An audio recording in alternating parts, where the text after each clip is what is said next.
Cette banderole, bien hissée à l'entrée de la paroisse catholique de Bakou, a accueilli de nombreux pèlerins venus pour la 12e édition au pèlerinage diocésain de Bafang, prévu pour les 14 et 15 mars 2024. Venus en car, moto ou à pied, ils ont gravi cette montagne en quête d'une communion spirituelle avec le Seigneur. Chapelet en main, ces pèlerins ont dû effectuer leur chemin de croix vers le sommet, pénitence qui les a préparés aux confessions avant la messe. Comme à l'accoutumée, le père évêque Monseigneur Abraham Commet, évêque du diocèse de Bafang, a donné un enseignement qui a porté cette fois-ci sur les pèlerins de l'espérance, thème proposé par le pape François pour cette année jubilaire. S'inspirant du texte d'Isaïe, Monseigneur Abraham Commet a expliqué aux pèlerins le sens de ce pèlerinage. Pèlerin de l'espérance.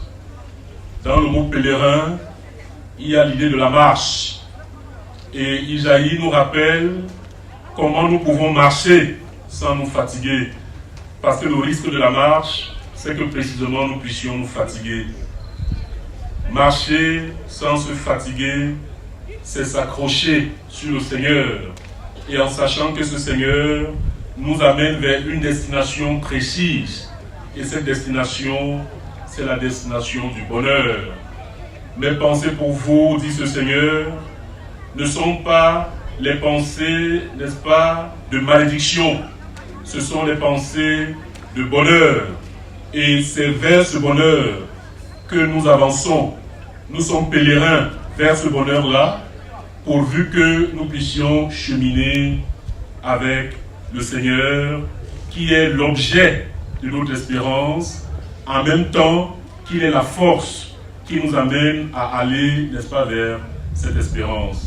L'apothéose a été la messe pontificale qui a rassemblé une multitude de prêtres, religieuses, diverses autorités et de nombreux fidèles autour de l'autel. Dans son homélie, le père évêque a fait un lien entre la communication et la communion. Les diverses communications reçues au mont Lia devraient parvenir à la communion avec le Christ qui s'est incarné et qui s'est donné totalement dans l'Eucharistie. Revenant sur le thème de ce pèlerinage, il a dit que la souffrance doit être utile pour les autres. Être en communion dans nos souffrances et nos succès avec le Christ souffrant nous prépare à la gloire de la résurrection. Un pèlerin venu de la France a été très heureux de la piété des fidèles et de la communion avec ses confrères. Très heureux d'avoir vécu cet instant fort de pèlerinage diocésain dans la logique de l'espérance.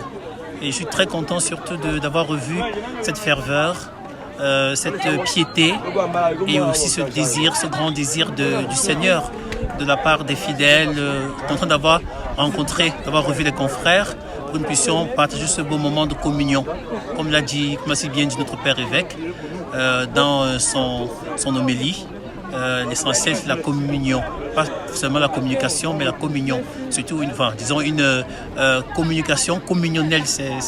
Ça m'a permis vraiment de communier avec mes frères et sœurs, avec mes confrères du diocèse de Bafang, mon diocèse que j'aime beaucoup, et de vivre cet instant fort de pèlerinage dans l'espérance. Une autre pèlerine trouve que ce pèlerinage a été une excuse de solution à ses problèmes. Déjà, c'est ma deuxième fois. La première fois, c'était pas intense comme ça. De la soirée jusqu'à ce matin, c'était waouh, c'était magnifique. Je pars d'ici avec, je sais qu'il y a déjà un changement à moi et je sais que j'ai trouvé la solution à tous mes problèmes.